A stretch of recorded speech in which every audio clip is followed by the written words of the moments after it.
ओम शांति। ओम शांति।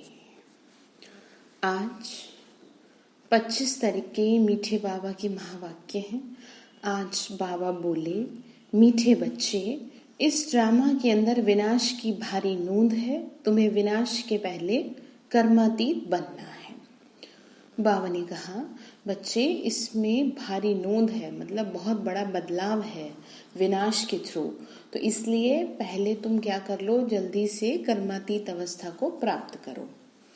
तो प्रश्न बाबा ने पूछा, बाप के किन शब्दों की कशिश सम्मुख में बहुत होती है? कशिश मतलब अट्रैक्शन।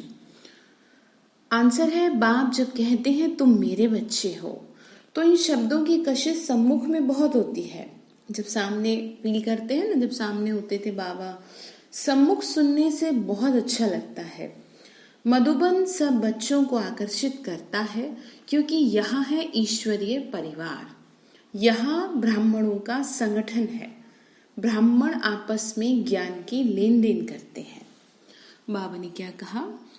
यहाँ पर ब्राह्मणों का संगठन है। कितना बड़ा ईश्वरीय परिवार है। तो गीत है, हमारे तीर्थ न्यारे हैं।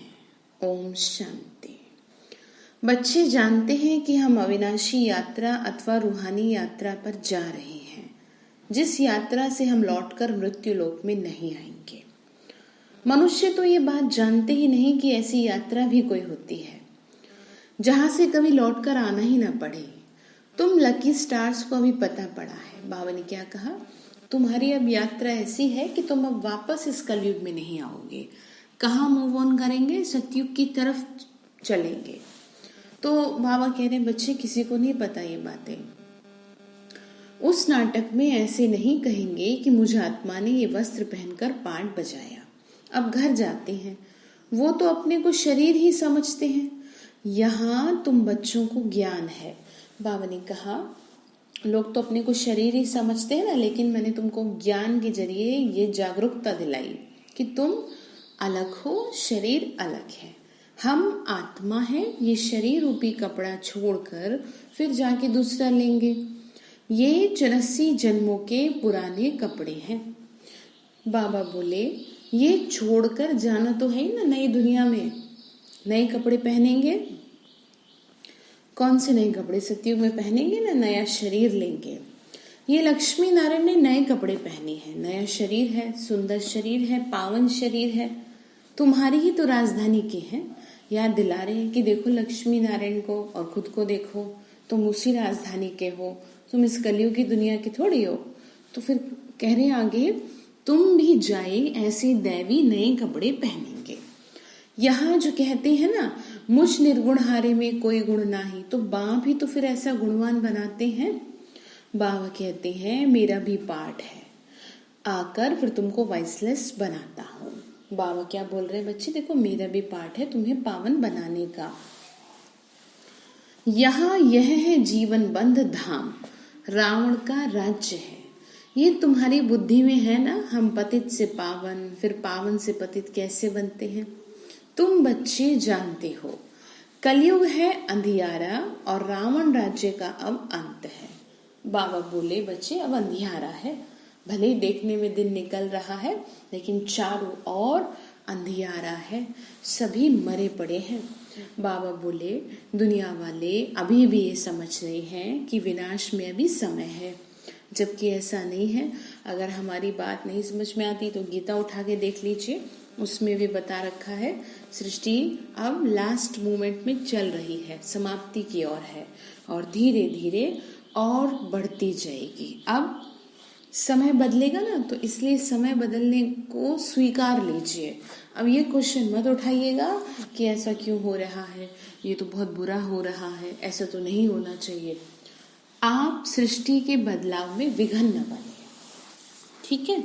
आप सिर्फ अपने पे ध्यान दीजिए, अपनी तपस्या पे ध्यान दीजिए, क्योंकि जो हो रहा है और जो आगे होना है उसे कोई भी नहीं रोक पाएगा। ना गवर्नमेंट रोक पाएगी, ना कोई और देश रोक पाएगा। तो इसीलिए बाबा मुरली के जरिए हम बच्चों को बार बार याद दिला रहे हैं, अब विनाश का समय है। और स्थापनार्थ भगवान कहा गुप्त वेश में है। अब गुप्त वेश में तो तुम आत्मा ही भी हो।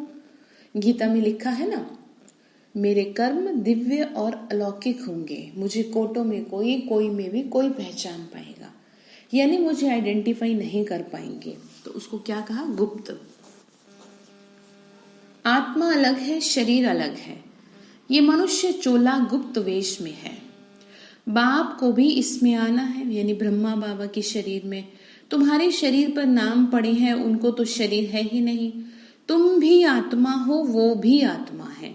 आत्मा का आत्मा के साथ अब मोह है। गाते भी हैं और संग तोड़ तुम संग जोड़ेंगे।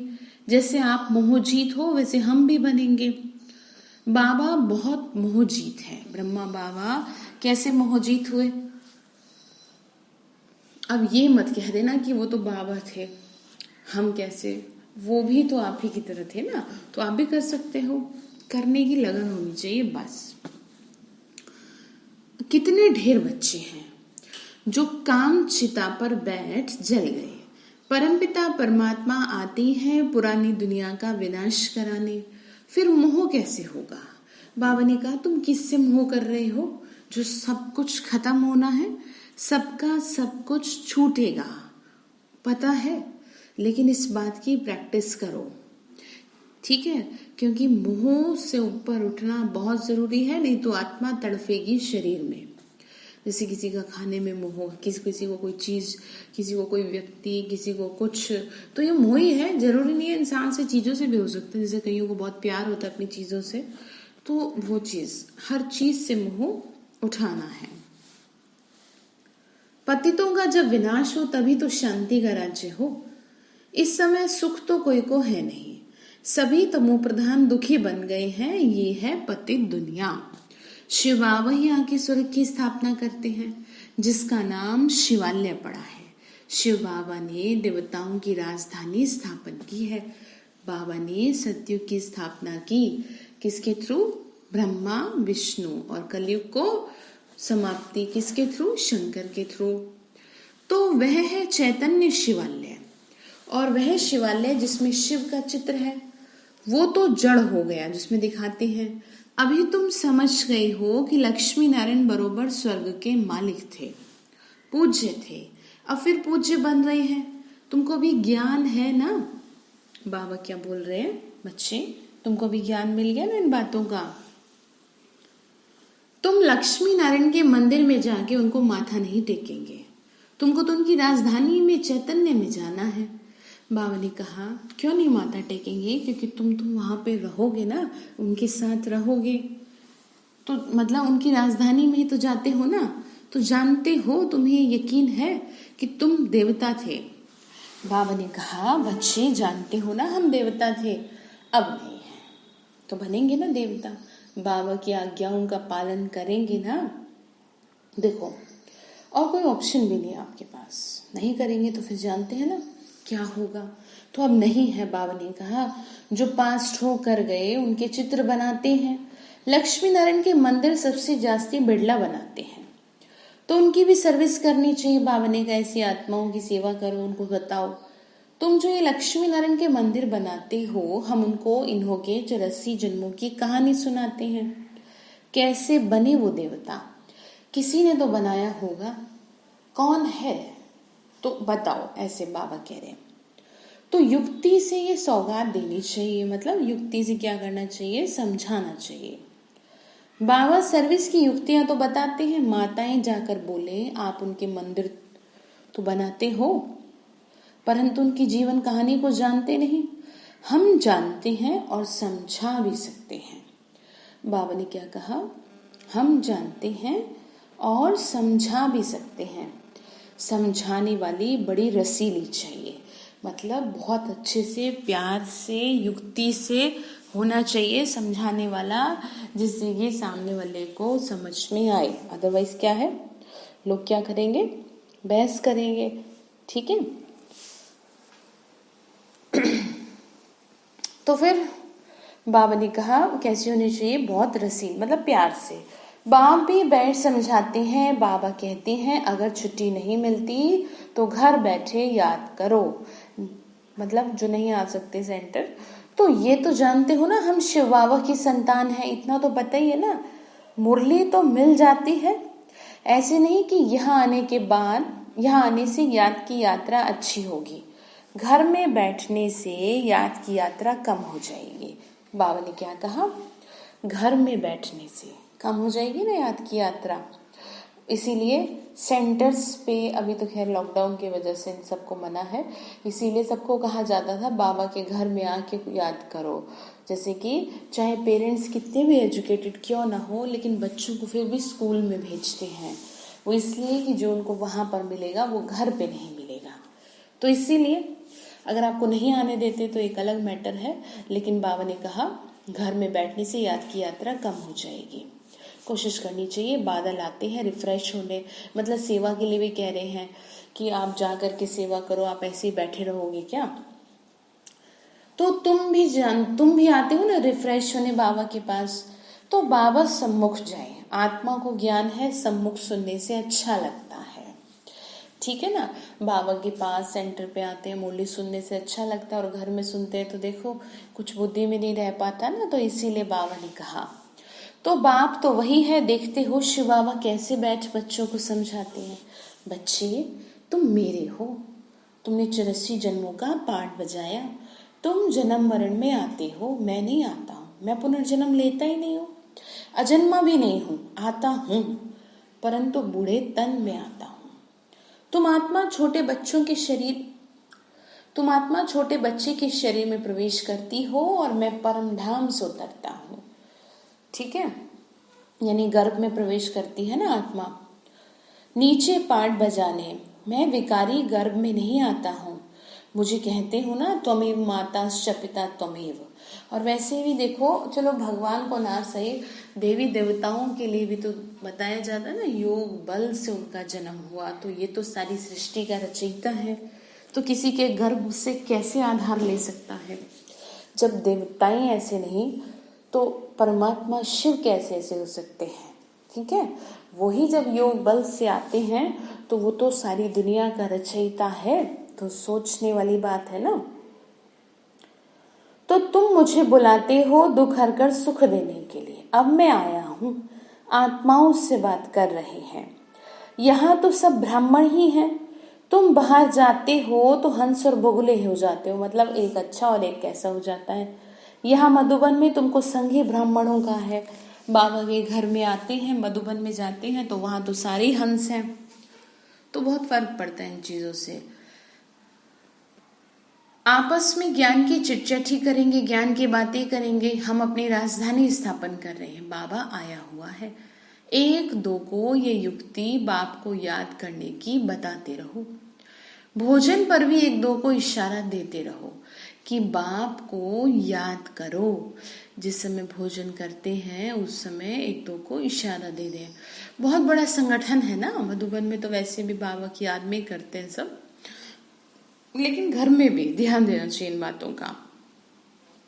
यहाँ तो विकारी साथ में रहते हैं तो उनको कशिश होती है उनकी, यहाँ तो किसी की कशिश नहीं होती। बाबा के पास बैठते हैं तो बाबा से ही अट्रैक्शन होता है। वॉरियर्स के साथ रहते हैं, तुम्हारा कुटुंब ये है।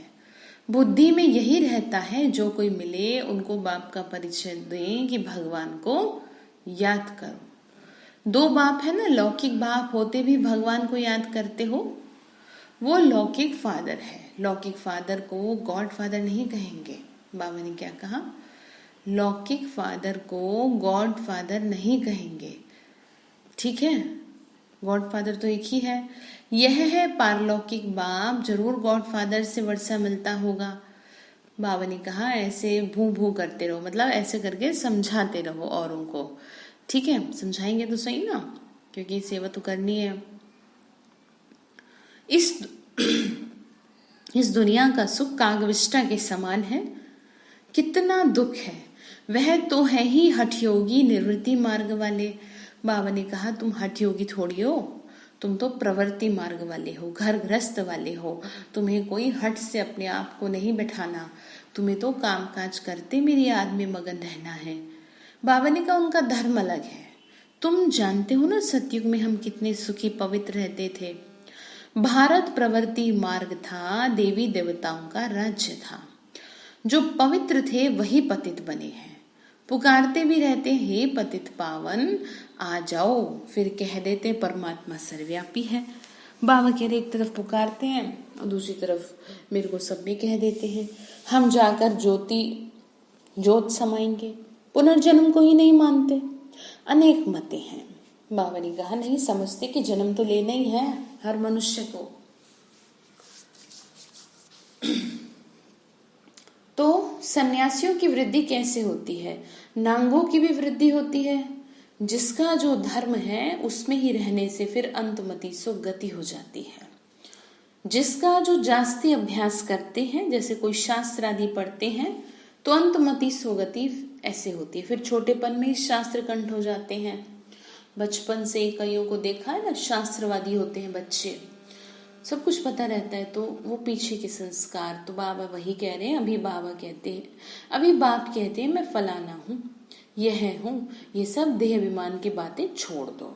बाबा ने कहा तुम ये अभिमान ना अब छोड़ दो, तुम कुछ नहीं हो, तुम बस मेरे बच्चे हो, ठीक है, और तुम मेरे हो। तो तुम मेरे जब हो तो तुम्हारा और कोई अस्तित्व नहीं है सिवाय इसके कि तुम मेरे हो, मेरे बच्चे हो।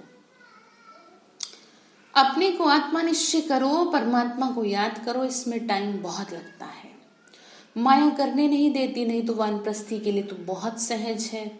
एक तरफ विनाश भी होता रहेगा, दूसरी तरफ जन्म भी लेते रहेंगे। गीता में भी लिखा रखा है, एक तरफ हाहाकार और एक तरफ जय जयकार। हाहाकार मतलब कलयुग की सृष्टि की समाप्ति, और दूसरी तरफ श्री कृष्ण का जन्म। अब श्री कृष्ण के जन्म को कोई ऐसे नहीं कि कोई पता चलेगा अलग से, गुप्त रहेगा सब कुछ।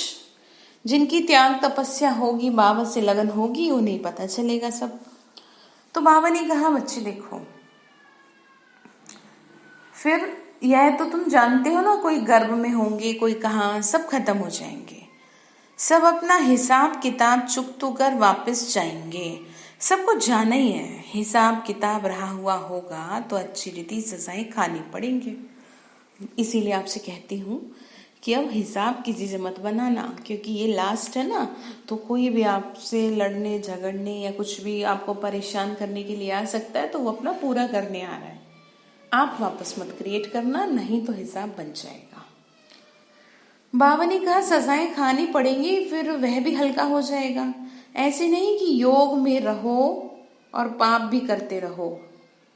कई बच्चे एक तरफ चार्ट भी लिखते रहते हैं और कहते हैं माया ने मुंह काला कर दिया, माया ने हरा दिया, तो कच्चा कहेंगे ना। तो बाप समझाते हैं कि तुम ऐसे समझो हम थोड़े दिन यहाँ हैं, फिर चले जाएंगे, तो तुमसे पाप नहीं होगा। याद रहेगी ना ये बात, अदरवाइज क्या होगा, माया पाप करा देगी। बाप कहते हैं मुझे याद करो तो विक्रम विनाश होंगे। अपना चार्ट देखते रहो, हमने कितनों को रास्ता बताया और पुरुषार्थ कराते हैं। तन मन धन से रूहानी सेवा में मददगार तो बनना पड़े ना। कहते हैं मन को अमन नहीं कर सकते, आत्मा तो है ही शांत।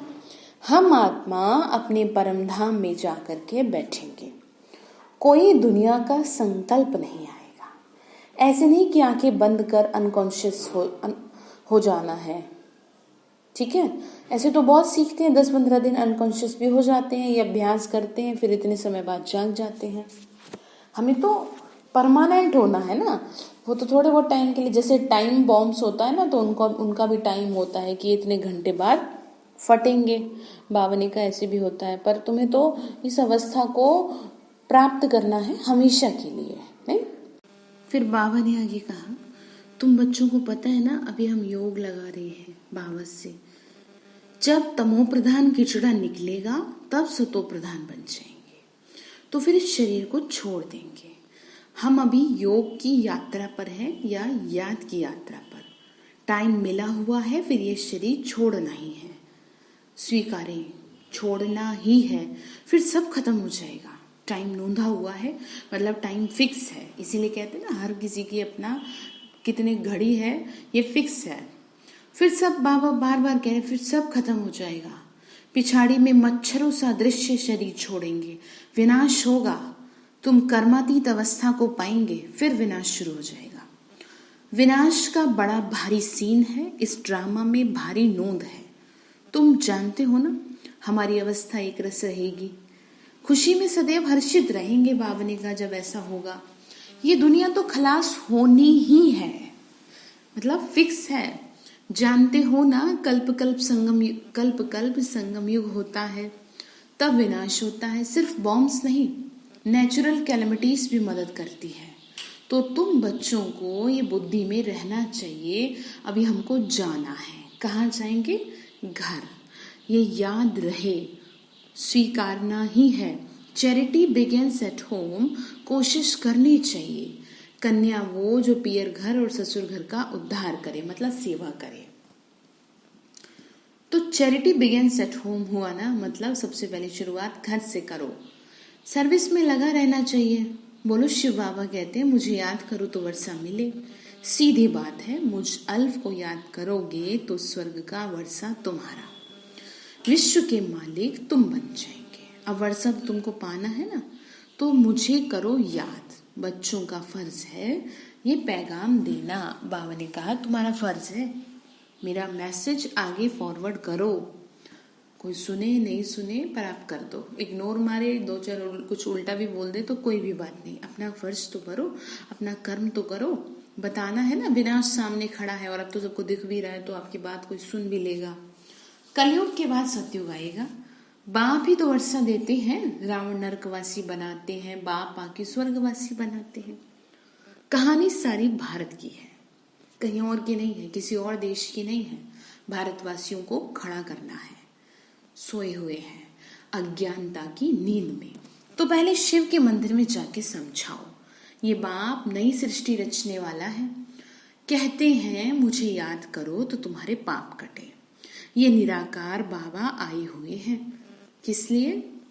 स्थापना के लिए, ब्रह्मा के द्वारा। अब बाप और वर्षे को याद करो, 84 जन्म पूरे हुए। अब हम आपको बताते हैं, अब मानो ना मानो तुम्हारी मर्जी। आ गई ना वही बात, आपको बताना है, सेवा तो करेंगे ना। बातें तो बड़ी अच्छी हैं, बाप ही दुख हरता सुख करता, थोड़ा ही समझाया, यह चला।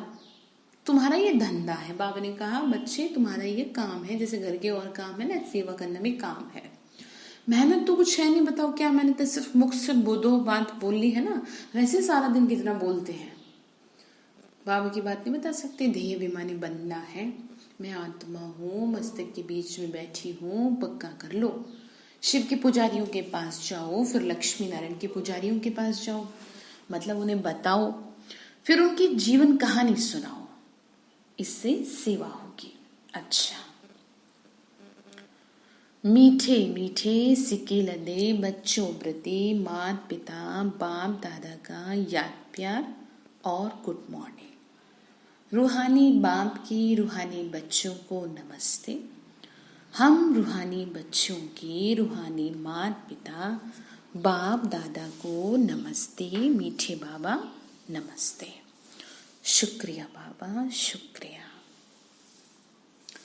तो धारणा के लिए मुख्य सार है, तन मन धन से रूहानी सेवा में मददगार बनना है। सबको अल्फ का परिचय दे, वर्षे का अधिकारी बनाना है, मतलब सबको बाबा का मैसेज देना है। विनाश के पहले कर्मातीत बनने के लिए बाप की याद में रहना है। दूसरी पॉइंट है, बाप समान मोह जीत बनना है।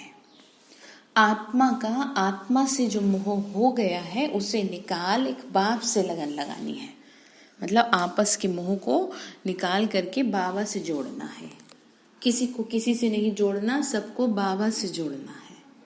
तो वरदान दिया बाबा ने, निराकारी स्थिति के अभ्यास द्वारा मैंपन को समाप्त करने वाले निरहंकारी भाव। निराकारी स्थिति ध्यान रखो, निराकारी से समझते, परम धाम में बैठ गए, बिल्कुल। वर्तमान समय सबसे महीन और सुंदर धागा है मैंपन। ये मैं शब्द ही देह विमान से पार ले जाने वाला भी है, तो देह विमान में लाने वाला भी। जैसे कि हम ऊपर उठते हैं और जब कहते हैं ना मैं आत्मा शिव बाबा के सम्मुख जा रही हूँ, तो वहाँ भी मैं है। और मेरा घर, मेरा पति, मेरा बच्चा, मेरा पैसा, यहाँ भी मैं है। तो वो जो मैं है ना, जो ऊपर बाबा के पास ले जाने वाला है, वो पार कर देगा। समझ में आ रही बात? बाबा समझा रहे हैं बच्चों को। तो बाबा ने कहा बच्ची मैंपन जो है ना, वो क्या है, वो उल्टा लटकाने वाला है, ठीक है, उल्टे रूप में लाता है। तो बाप का प्यारा बनाने के बजाय कोई ना कोई आत्मा का नाम मान शान का प्यारा बना देता है। मतलब जब ये आता है मैंने ये किया, मैंपन जहाँ आ गया, तो बाबा की तरफ अट्रैक्शन नहीं, फिर उस आत्मा की तरफ अट्रैक्शन हो जाएगा।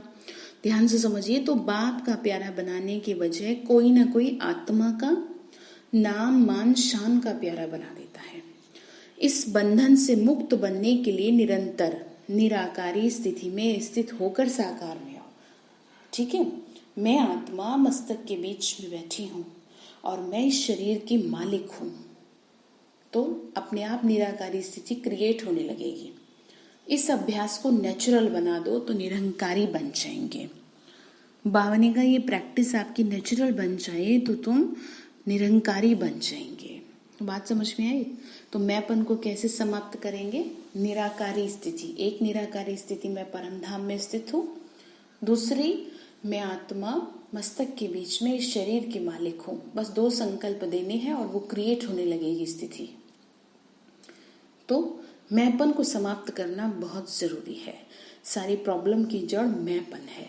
तो स्लोगन है, किसी की बुरी व अच्छी बात सुनकर संकल्प में भी घृणा भाव आना, ये भी परमत है।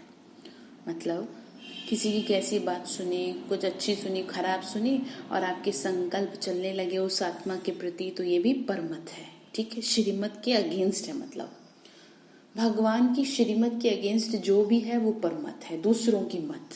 ठीक है, एक होता है मनमत, एक होता है श्रीमत, एक होता है परमत। मतलब दूसरे ने जो कहा उसके अकॉर्डिंग आपने उसको समझा और किया। तो आज बाबा ने हम बच्चों को जो पूरा खास काम दिया है वो मैंपन को समाप्त करने पर काम करेंगे। और प्रैक्टिस जो मैंने अभी भी बताई उस प्रैक्टिस को बढ़ाएंगे तो अपने आप आपकी स्थिति निराकारी स्थिति में कन्वर्ट हो जाएगी। अच्छा, ओम शांति।